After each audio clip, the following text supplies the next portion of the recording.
If you follow American politics, then you're probably familiar with the color affiliations of the two major parties. Red for Republicans, and blue for Democrats. What's odd about these is that the colors don't line up with their affiliated ideologies.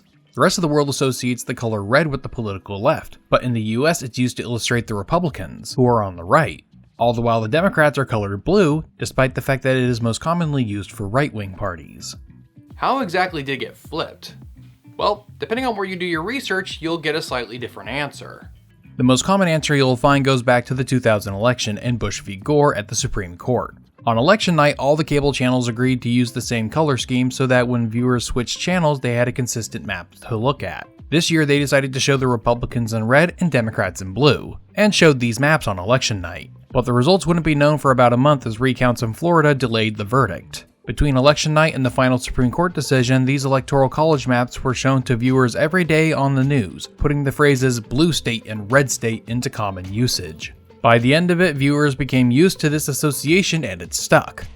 Most of the articles you'll find will claim that prior to 2000 the two parties either weren't associated with any political colors or that the associations were reversed.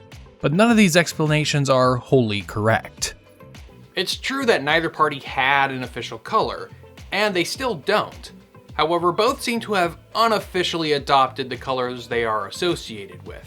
And as to what colors they were associated with prior to 2000, well, it's not as simple as they flipped or they just didn't have any. The history of their color association is best viewed through election night TV coverage. Today we're used to looking at colored electoral college maps, but this wasn't always the norm. Obviously, color TVs and even color print paper weren't always available. Color print had been in use in newspapers since the 1850s, but it was expensive and consumers didn't regularly see them until the 1970s. Because of this, most magazines and newspapers printed out electoral college maps in black and white, using either different shades of gray or hashing to denote which candidate won which states. It's a similar story with color television. Color film had been available since the early 1900s, but the process was expensive and not worth it until the 1930s when Technicolor became available.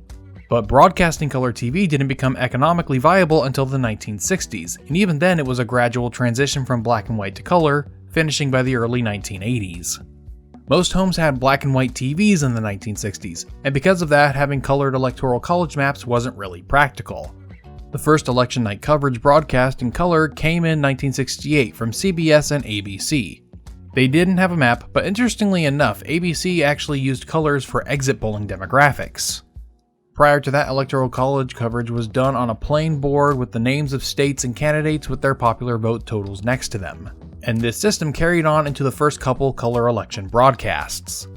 The first color election broadcast to use a map of the Electoral College came from NBC in 1976. The map displayed states won by Jimmy Carter in red and those won by Gerald Ford in blue. It must be 75% red, or for Carter, in the eastern half of the United States. All of the plains and mountain states, South Dakota we don't know about yet, for Mr. Ford. California, Oregon, still undecided. This was apparently a choice by NBC to match the color coding of British politics. The initial response from other news agencies was negative. They saw the map as an unclassy gimmick, but by 1980 both ABC and CBS would have electoral map graphics and backboards in their studios.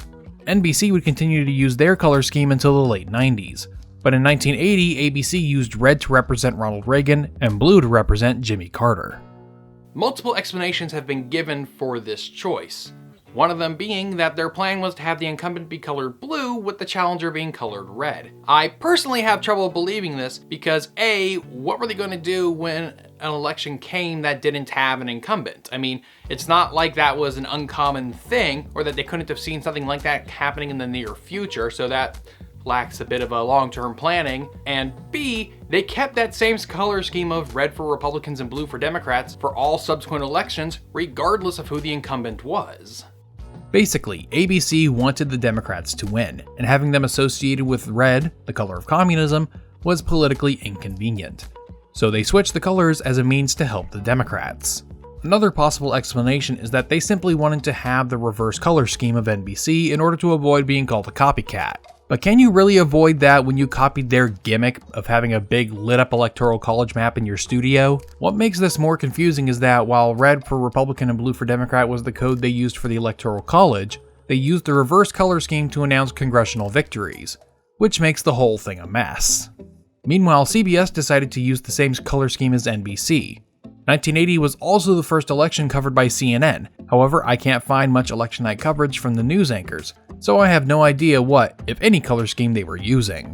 1984 shows CNN using a map, but once again, no footage available for their election night coverage.